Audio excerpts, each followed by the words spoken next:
Welcome to Crosstalks. This show is a collaboration between two of Sweden's leading universities, KTH, the Royal Institute of Technology, and Stockholm University.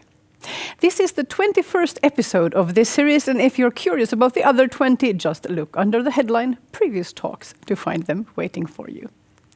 Please also note that tonight's episode is not a live broadcast, so it will not be possible for you to Skype or tweet us your questions. But if you'd like to ask questions of the participating professors, a live chat will open directly after the first airing of this program. So, if today is June the 3rd and it's now just after 7 p.m. Central European Time, you can catch our guests after the broadcast. Over the last 15 years, the web has steadily become more open and transparent. But beyond your personal homepage, Google, Facebook, and Twitter lies the hidden network of the so-called deep web that can only be accessed using specific tools. These networks are sometimes used by criminals for illegal activities, but the anonymity tools employed in criminal marketplaces also fill many legitimate needs in today's world. In light of the recent revelations of massive and often illegal surveillance by intelligence agencies, there seems to be an accelerating need for ways to protect our privacy online. Here to discuss tonight's topics are Gerald Maguire, Professor of Computer Communication at Royal Institute of Technology, KTH, Daniel Westman, Doctoral Candidate in Law and Information Technology at Stockholm University, and Stefan Nilsson, Associate Professor of Computer Science at the Royal Institute of Technology. Welcome.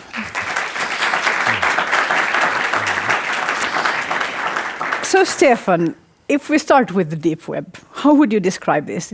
If we, by that expression, mean dark networks with sites and communities that can only be accessed using specific tools. Explain as though I knew nothing about this.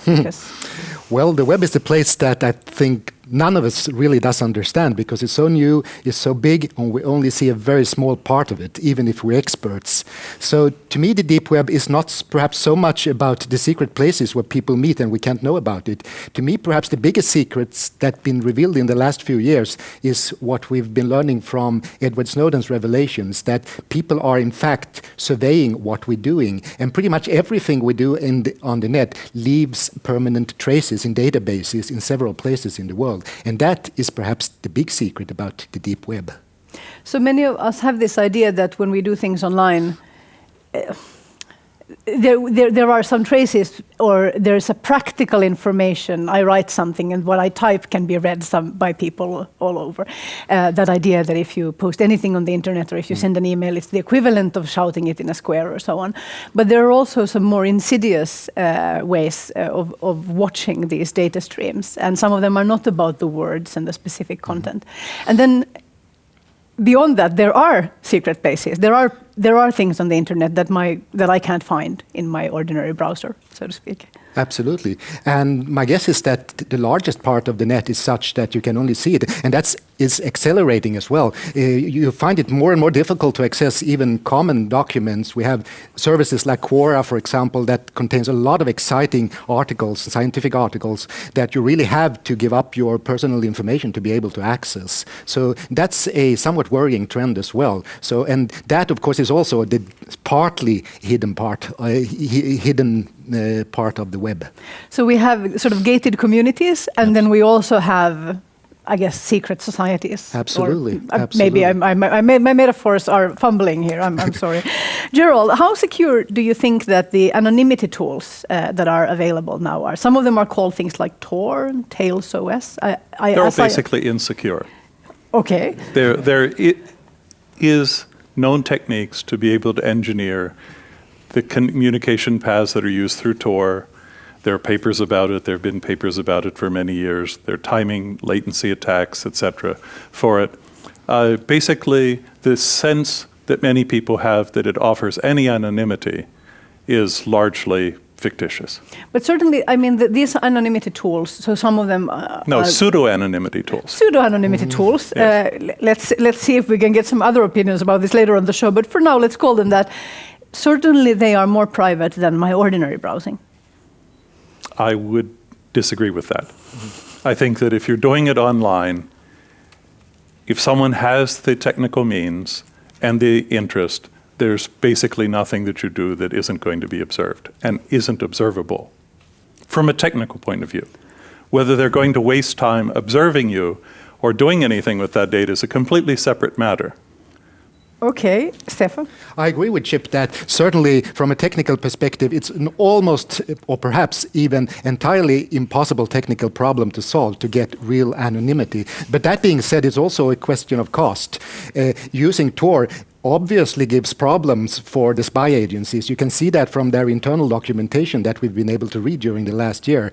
Obviously, that's annoying to them, and they have to spend a lot more effort to do that, and they can't do it for so many people. So yes, it does make a difference, but it's not. But you should realize that there is probably no such thing as absolute anonymity on the net ever. So one question then is who I'm keeping secrets from. If I'm keeping secrets from my neighbors, these anonymity tools are probably quite useful. If I'm keeping secrets from, let's say, the US government, there might not be anything secure enough in the world. It depends again on who your neighbors are. Right? Because your neighbors in most places, I grew up in a small town, your neighbors probably know more than you've even posted online. There's that. There's that. Okay. Is it at all possible to be anonymous on the internet? For like in a practical sense, I understand that theoretically it may be impossible, but is it practically possible to be anonymous online? In practice today, no. Interesting. Do you have another answer for that? I would say that journalists who take, for example, who take anonymity seriously, they certainly should, using Tor and perhaps the operating system Tails, for example, that has never writes to disk, is certainly a very good option. It would be reckless not to use it. Okay, Daniel, I'm going to get to you in a little while, but I just have to process what I'm learning here. Okay, so these tools they're based on cryptography, I'm assuming? Yes. Yes. Am I understanding you correctly that you're saying that no cryptography works at all? No, that's not what I said. Okay. The question you asked was about anonymity. Okay, so what can we do with cryptography? Right.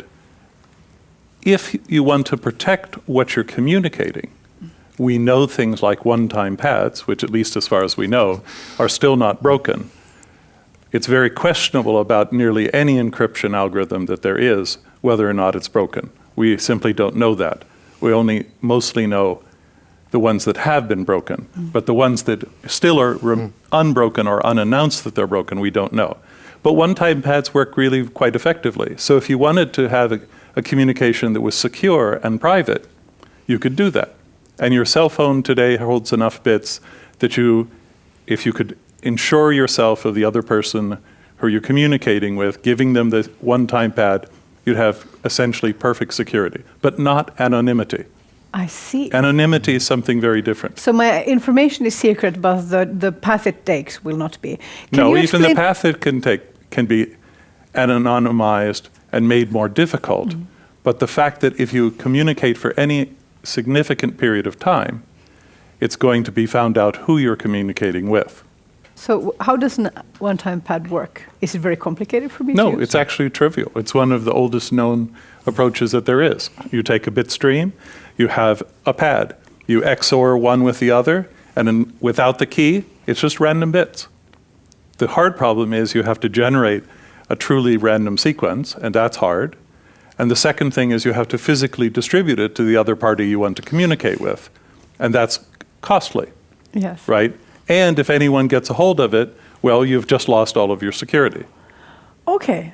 Okay, I'm processing this, but at least it's a little hopeful in the market of secret keeping. Daniel Westman, people are using, I'm assuming, people are using these anonymity tools that are not flawless, and this means of communicating secrets which may actually work. They are using these tools to commit crimes, for instance, like buying and selling illegal things on darknet marketplaces. How should or could legislative institutions start to think about this or handle this challenge? Of course, they have a lot to learn, of course, but as mentioned, there is no thing as a perfect anonymity. So there is also always a possibility to use traditional investigative methods, of course. And it could be different strategies. If you're selling physical goods, you can go after the physical goods, of course, still. And but you can also create new methods to investigate things online. There have been proposals in some countries to get special rules on police has the right to use hacking methods and go into to the equipment of the individual persons. And there you, even though you communicate with cryptography online, then you can still get the information at the source, for example. So there are different strategies. And that would be for people who are trying to police these activities, I guess. What are the challenges for lawmakers? There has been different proposals, of course, and some of the proposals is basically trying to get rid of anonymity, or at least try to make it harder to act online without showing you really the identity and what you're communicating. And I think those strategies is kind of futile if you try to regulate what is a legal device, for example, because if on the net everything is computer programs, it's always possible for someone else to create that program and distribute it, and it's very hard to stop it. And you really have to rebuild the internet in order to uphold that kind of regulation. So I think it's very hard to have that strategy. And we also have these kind of strategies that we have seen with storing data about communication, storing metadata and so on. And we have the data retention directive in the European Union that makes it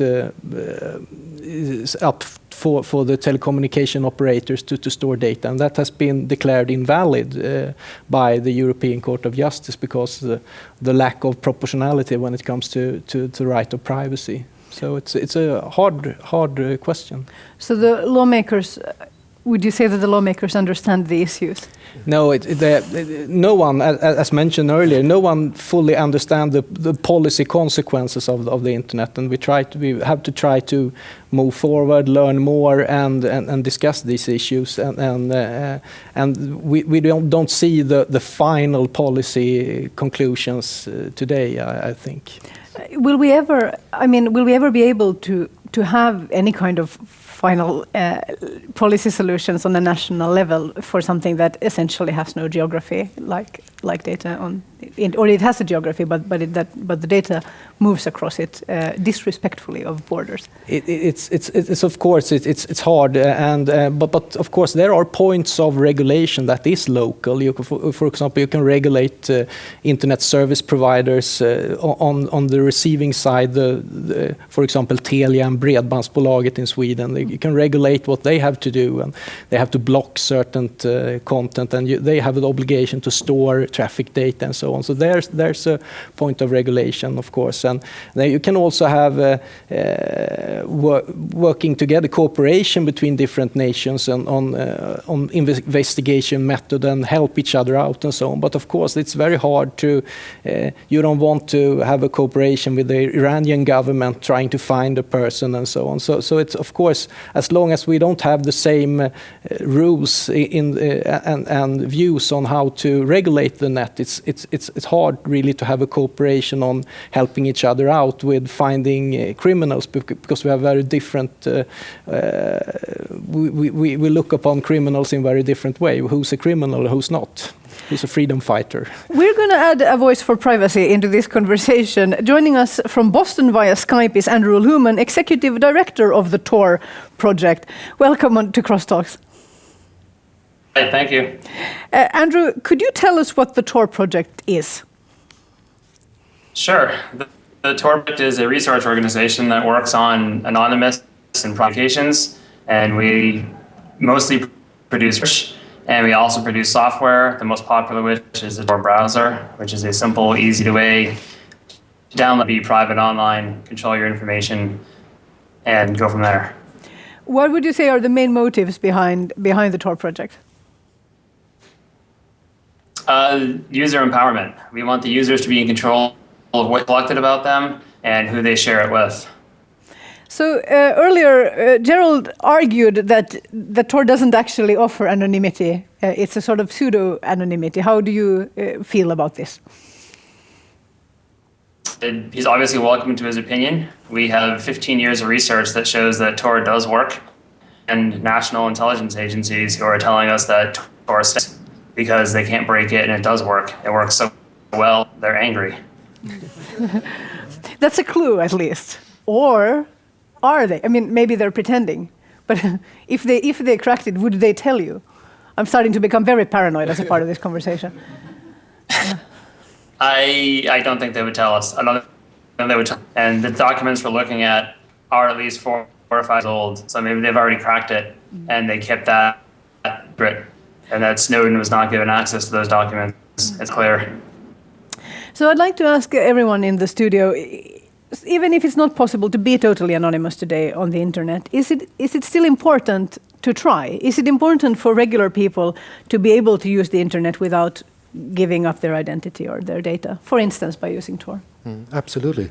And not only for like the obvious reasons that it's important to have the ability to meet without everyone knowing about it, and the ability for privacy. It's also about the fact that some things you only will do and only want to do if you know that not someone is looking over your shoulder, because that's the kind of situation where we want to try things out. I do a lot of things that I would never do on this stage. And yeah. Daniel? Yeah. It's up to the individual user. I think it's not up to me to make a recommendation. If you feel that you have something to say or communicate that you want to make it harder for someone else to intercept, then of course you should use this technology. And there are of course situations there where there is perfectly legitimate reasons to do that. If you were a whistleblower, but then of course you must be aware of that it's not 100% secure, as mentioned earlier. But sometimes it's enough to make it a bit harder to identify and so on. But you must be aware of the limitations, of course, when you use that kind of technology. Gerald? Yes, it's a risk-benefit. So if you're willing to put enough effort into it, you can increase the effort that someone has to go to the level at which they have to break into your machine, either electronically or physically. But you also have to accept that basically, if you write it, it's forever, and there's a pretty good chance that if someone's determined enough, they're going to get it. So is it worth the risk or not? As they say, don't do the crime if you can't do the time. Perhaps if we can add one more thing. It's also a question about solidarity, because we know for sure that if only a few people use cryptology for their communication, they will be suspected only because of that. And we know that for a fact. We've seen that one of the criteria that NSA, the National Security Agency, is using is if something is encrypted, let's store it forever, just in case. But it's cheap enough now, just store it all. And that's why they're building a big data center in Utah, because the easiest thing is we don't know what's important now, so why not just store everything? You have the UK already that's now basically storing essentially several weeks of total bandwidth of the in and outgoing fiber traffic for the UK in case they would need it, because then essentially we can replay it. So why not just store it all? Storage is cheap. So I think you have to go about life believing that essentially if you write it down, if you communicate it, even if you communicate it near a person with a cell phone or a microphone on their computer or even the physical phone on their desk, it's probably being listened to and you should act as if it is. I have many questions about this, but I'm going to bring in another panelist as well. Joining us from London, I hope, is Eleanor Saitta, Technical Director at the International Modern Media Institute and self-described hacker. Eleanor, you've worked a lot with both the technical and human aspects of digital security and privacy. What are your thoughts on this? If we start with the solidarity issue, should we use encryption and anonymization services for solidarity reasons? I think we absolutely should, and I think we should also use them because they make a difference to our privacy too. Even if what we're doing doesn't particularly matter, that's no reason to let other people look at it if we don't, actively want to publish it. Doing anonymity online fully is hard. Operational security takes a lot of work. That said, it's not impossible. There are definitely people who manage to do it just fine. But yeah, it's going to mean changing your life significantly. I think while it's good to be realistic about our capabilities to protect ourselves against, say, a G8 or a global power that is personally determined to, is personally out to get us, I don't think it's worth scaremongering about everything being recorded at all times, because most people don't have someone at that level being out to get them. I do a lot of work with high-risk users around the world, and there's a very different set of advice that you give someone who is being targeted and who isn't being targeted. Sorry, Eleanor, I think that what would a high-risk user be? a high-risk user is basically someone online who's annoyed someone with power, right? So a journalist, especially a journalist who covers national security work, activists, dissidents, union organizers. There are a lot of different categories there. I'd like to talk a little bit about this balance still, about the use of these services for crime and potentially, for instance, terrorism is the example that people in power always mention. How do you sort of do the cost benefit analysis when it comes to anonymity tools like Tor, for instance? Andrew? We don't weigh. All technologistic. I work with victims of abuse and stalking and trafficking, and iPhones are their nightmare devices. The traffickers and the abusers control the iPhone. They do live abuse sessions over FaceTime, and so it doesn't matter. I've seen, if a Ford car is used in a bank robbery, I mean, you go after Ford saying your technology is bad, you should ban those cars from the road. No, of course not. All technology is agnostic. We, of course, work with law enforcement to promote the good uses. We work with everyone to promote the good uses. We work with law enforcement to stop the bad, such as when criminals are out using Tor. We spent lots of time with global enforcement agencies, from Interpol down to Swedish Organized Crime Agency to German VND to US three-letter agencies, explaining what Tor is, what to do, and what Tor cannot do. And every time we meet a law enforcement agency, almost everyone in the room are every day to protect themselves when they're online, protect their families, and also to hunt down criminals. Because from FBI.gov or SOCA.se, the criminals pick up on that really quickly.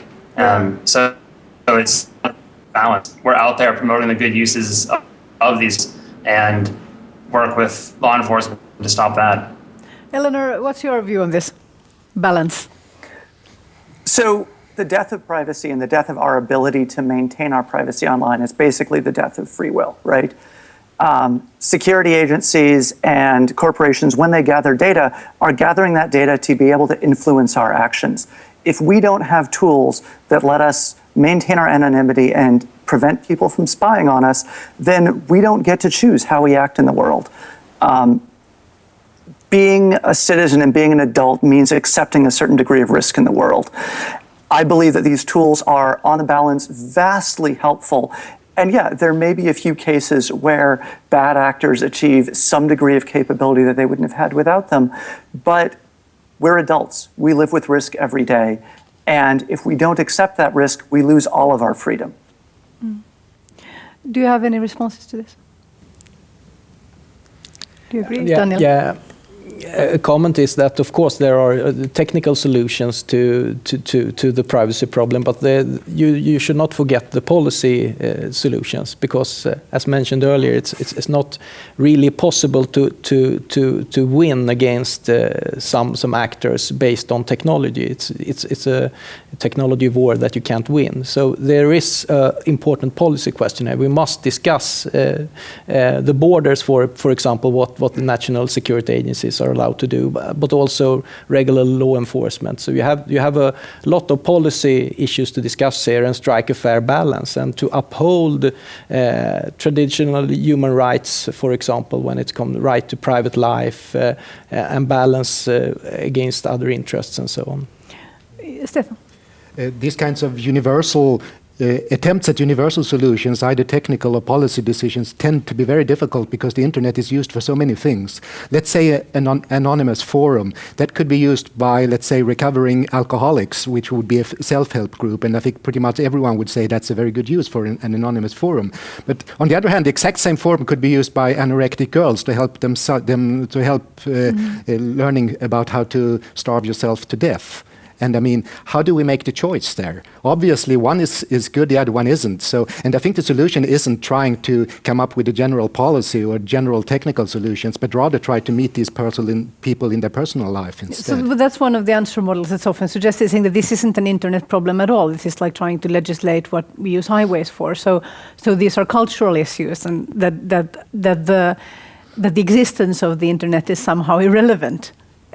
But in a legal sense, though, we keep running into this problem like metadata, where we try to write laws where we pretend somehow that it's not different.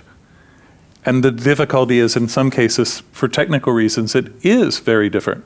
So we have a problem today with IPv6 that's been well known for a decade, because the bottom part of the address is generated typically automatically from your MAC address of your interface, which means no matter where you go in the world, you always have those same bottom 64 bits. So it's just like waving your passport around everywhere. Yes, we can do cryptographically generated addresses, but there aren't very many people that are using that. So I'm not trying to scaremonger. I'm trying to say we have to be very, very careful how we do it. And if we really want to achieve privacy and anonymity, we have to work very hard at doing it. But it's a much harder job than we think. And the legal problems are very difficult for people to do absent the input of these technical details. And so actually, Alberto Escudero Pascual, who is a doctoral student at KTH, in his response to the preliminary part of the proposal by the European Union, actually changed their interpretation about the metadata of what is protected. Is the address on the packet, is that part of the content, or is it part of the metadata? And of course, there's very big implications from privacy between the two. The White House recently released a document called the Big Data and Privacy Report, and I know some of you have found this to be somewhat alarming. Could you tell us why? It's really simple. The easiest part is when they discuss what I believe is the beginning of Homeland Healthcare. Yes, which is basically when you start combining financial data and healthcare data because you're going to extract lifestyle issues so that basically Homeland Healthcare will show up and say, no, we see by your transactions that you had a beer with your dinner, we don't believe this is good for your health. And so I think you used the word insidious earlier, and to me that's one of the most insidious parts of that document. Does anybody else have a reflection on this? Eleanor? I think that there's a lot of issues around the use of these kinds of big data, these kinds of databases for social control. This is yet another reason why we do need these technical solutions. One of the things that I think it was Stefan's comment points out is that if data exists, it will end up being used. It will end up being used in some way to control people socially. So as long as the databases exist, there's not much that we can do about it. We need to stop the data from being collected in the first place. Is that even a plausible strategy? No. No, says Gerald. No. And for a U.S. citizen, it's now basically under penalty of the IRS coming after you, not having healthcare records, not having something that's going to be accessed. It's almost inescapable. Mm-hmm. And it's already provided to the insurance companies. It's now being provided to the government. It's being aggregated by other people. Of course it's there. And I think Eleanor's not believable if she believes that people won't keep it in databases, no matter what the law says. And certainly many of us... Of course it will be kept in databases. Yeah. Of course it will be kept in databases if it's being collected in the first place. That doesn't mean that we need to acquiesce to it being collected. But I mean, also... yes, that may be what the law says right now, but we can change this. But Eleanor, also, I mean, most of us in our daily lives are offering up all of these types of information for free. We're handing it out, and I don't just mean in social media, but if we participate in very many structures I think almost regardless, anywhere, if you live in any of the sort of highly digitized nations, you do give away a lot of very personal information into databases for all kinds of things. And it might be very... I'm going to take a woman example. There are apps that people use on their phones to track their period and their fertility. This information, there are many levels of incredibly personal information that are stored somewhere. And there's no kind of discussion about why and how. There's also some kind of huge mindset shift, I think, where we should talk about how citizens and consumers act out of their free will with these issues. Yeah. Stefan, and then Daniel.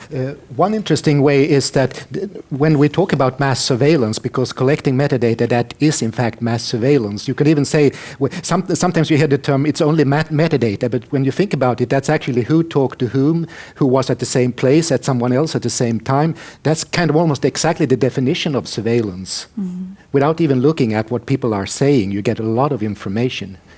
And one place where we actually could change things is the fact that the positioning of our mobile phones, the surveillance devices that most of us carry in our pocket all day, this needn't be collected and stored. I mean, we could tell the operators that, no, you can't do this. You can only do it for very limited purposes, and then you have to throw it away.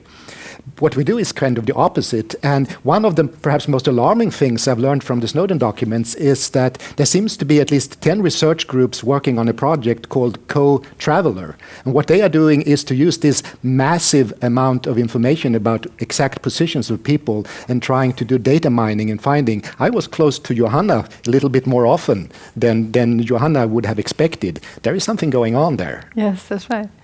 Daniel. I get back to the question on collecting data based on the consent of the user, and one difference between the US and the EU when it comes to the legal situation is that EU has this more broad data protection regulation, regulating how data is collected, stored, and so on, and the US does not have that kind of far-reaching legislation. It's just limited to specific areas.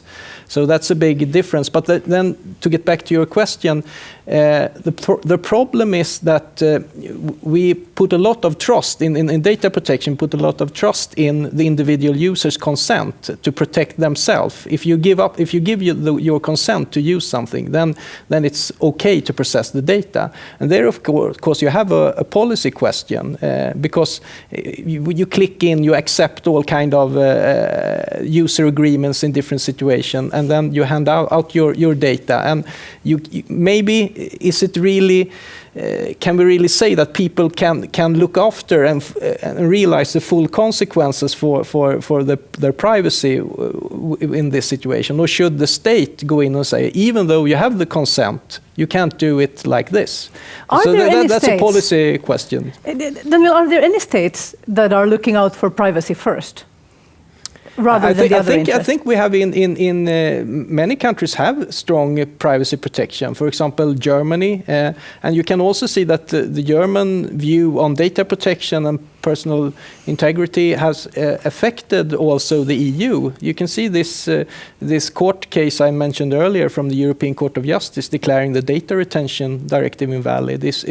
And we have also other cases from the highest court of the European Union that is saying that the protection for private life should be really strong. So I think Sweden isn't one of the countries that has the strongest protection for private life, but the influences from the EU can make it more important. Gerald? But Sweden does have poll, which I've made use of, to be able to delist myself from the healthcare system. So the only record they're allowed to keep is a record they're not allowed to keep any other records. But that means, of course, that I don't make use of any of those facilities. I have to pay for them, but I don't use them. And that, I agree with Eleanor, is, of course, the best way of not getting in the database is don't generate the data in the first place. I think that, the internet today would seem to be a perfect surveillance machine. Everything we do can be traced and monitored, and also we are clicking accept buttons sort of indirectly or directly all the time. We've also, on shows like this, we talk a lot in an excited tone about the Internet of Things and driverless cars. So many, this idea that very soon, let's say within the next 5 years, pretty much everything we wear and use will be interconnected in some way. That makes many people feel that the ship has sailed, that it's too late to do anything about this. But I mean, I think as this conversation has demonstrated, the internet is also something that we build and shape. So I would like to ask each of you, what should we do? Which directions should we move in? What would be a good way, in your personal view, to take the internet when it comes to these issues? Andrew, let's start with you.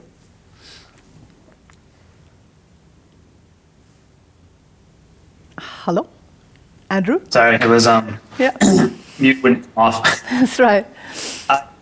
Going forward, and I've talked to a number of people about this and big data. It comes down to, first step is transparency. You need to know what's collected about you, who's collecting it, and where it's going. Two is you need to be able to review it. Having had my identity stolen 3 times now, and crossed with prisoners, crossed with housewives, crossed with random people who don't have social security numbers yet, the data is constantly invalid. What's being collected about you is probably 50% junk. And if you don't have any chance to review it and indicate that this is correct or not correct, then someone will create these big data sets about you and they'll make decisions based on wrong data. And then 3 becomes control. You should be able to control, be able to say, you know what, vendor A, I use you every day, say you're my cell phone, say you're whatever. I don't want you sharing my location with anybody else. You can share my browser preferences, you can share my phone metadata, but you cannot share my location. Maybe I'm a victim of abuse and I don't want someone buying that data. Yeah. Maybe I just don't want it shared because I don't want advertisers, knowing where I am locally. Yeah. I think those are the 3 big steps going forward. Thank you. Eleanor, where do we go from here? At the internet level, we need to re-engineer things. We need to rebuild the internet in the decentralized way that was originally designed, and we need to make sure that every layer is encrypted. It needs to be the end of clear text traffic, and that means not just clear text traffic that's clear on the wire, but keys that are actually controlled by users themselves. We need to make sure that we have an internet that we can actually trust. And that means that in the same way that we need transparency around the services that we provide, we need verifiability around the systems that we interact with. So we need to know that they're decentralized, know where the keys are, know that we can trust the encryption. Gerald? Yes, I would say you have to, as Eleanor said, design it in from the beginning. And that means for things like the Internet of Things, that we need to start thinking about how we make sure that they're not going to be linked with the person, so that we don't establish that binding, because we keep breaking it constantly. So there isn't the crumb of bread trails. That keying is really very important, but in balance, I've had students look at good cop, bad cop in a thesis. We are going to have regulations that will say that, yes, you have to escrow keys because law enforcement has legitimate reasons and society has legitimate reasons. But since I don't trust my escrow agents, I need to break up my key in a technical fashion such that it's going to be difficult for someone to recover that easily and thus reconstruct the key. Daniel, briefly, what's next? Yeah, you have to work together with policy issues and technical issues to understand each other. I think it's important, and how they influence each other. Lawmakers, policymakers must understand technology, and technology developers must understand policy and try to implement reasonable policy goals and so on. Yes, Stefan. It's terribly difficult, and it's going to need both policy changes and technical changes. And I think we've seen some baby steps, at least. Only, I think, yesterday we saw, for example, changes to one of the basic security protocol called SSL. That is a direct consequence of the knowledge we got from the Snowden leaks. And we've seen several things changing in the way the big companies handle, for example, their internal traffic, which is a direct consequence of the fact that we actually know what's going on much better than we did only a year ago. That's very good. Do we have questions from the audience? Yes, go right ahead. Yes. Well, my name is Matthias Norling, and I study here at KTH. And my question is, well, it's been a very negative tone during this entire talk, that this is an issue and this is a problem. I would like to suggest that this is also a great possibility. I mean, and we haven't ever had the possibility to create such a large picture about what it means to be human that we do today with all of this data. Isn't it also a possibility that we can use this for much good and actually progress the human civilization thanks to big data? Interesting question. Thank you very much. Thank you very much for that switch in tone. What do you all see? Maybe we haven't picked the panel for positive feelings about big data, but who does? Eleanor, you're smiling. Do you have a reaction to this? I think that there are definitely things that big data can do for us. Public health is a really interesting area there. We're already seeing advances in evidence-based medicine that let us do completely new things, that let us predict, for instance, heart attack survival much, much better. The challenge is just making sure that we can get the benefits that we can get and leave the risks behind, and then having an actual conversation, and not a conversation where we're told, oh, this is for your good, but an actual conversation about which risks we're willing to accept. Daniel Westman. I think there are many good uses for big data, of course. So I totally agree that you must be more positive also. But it's not either. You must be aware of the negative sides also. So of course. I feel like there's a giant sign here saying, "At what cost?" Stefan. Well, of course, every day I'm more or less amazed by the fact I can do by the net, but I can find people that I couldn't find in another way. I can meet people that I wouldn't have met. I can encounter ideas that I wouldn't have encountered otherwise. But on the other hand, the Snowden revelations have shook me really fundamentally. I mean, I couldn't imagine that all. I knew that all these things were technically feasible, but the fact. Sorry for being negative now again, but I knew that these things were technically feasible, but I couldn't have imagined that they were doing them. Some of them are incredibly reckless, like subverting cryptography standards knowingly, and also risking, for example, the whole infrastructure. For example, this Heartbleed bug that we heard about only a week ago, that actually puts everyone at risk. Can you just explain briefly what that is? One of the basic security protocols at the net is called the SSL, and that is used for pretty much everything, including, let's say, banking and healthcare and all kinds of sensitive data that you use on the net. And one of those implementations was fundamentally flawed, had like a wide open hole. And the NSA knew about this, I'm sure about that, and they decided not to tell the world, but let us live with this risk instead. Yeah. And that's incredibly reckless to do. And I wouldn't have imagined that they would do a thing like that. Do we have another question from the audience? I think we may have crushed you with our negativity. But I can say a word about healthcare records, because I did my doctorate at the University of Utah, and as some of you may know, it's the geneticist's dream environment, because you have only, at the time in the 70s, only about 1 million unique individuals contributing to the gene pool, and in the words of one of the geneticists, and they breed like rabbits, and they mostly never leave the 7-state region. All of the hospitals in the states submitted every hospital discharge record to the LDS, Church Hospital. It was correlated against the LDS database for genealogies, which is very, very extensive, and they've bought data from everywhere that they can. They correlated against state tumor registries. So the advantage was they could actually go and say, 14 women in this family have this particular type of cancer, and actually go out and do genetic sampling. And the result is, of course, that you can provide very, very good health care information to these people. However, you do so giving up privacy. And the difficulty basically is it isn't an either or. Once you've given it up, it's very, very hard to actually track it. And there is a debate, for instance, about hereditary disease, whether it should be the patient's choice whether to be tested or not, for instance. But that's a personal integrity issue. Yes. And as soon as you take that away, then we've given up personal integrity. I think I saw a question in the front row, did I? Yes. Yes, I did. Go.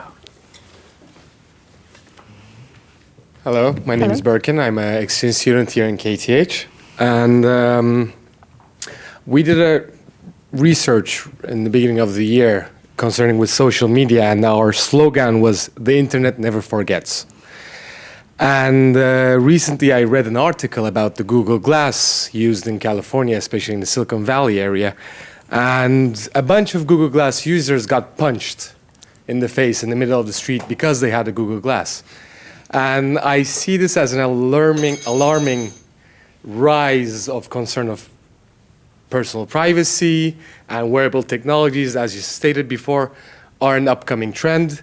What do you think about this? Do you think that this is going to be a more violent technological world now?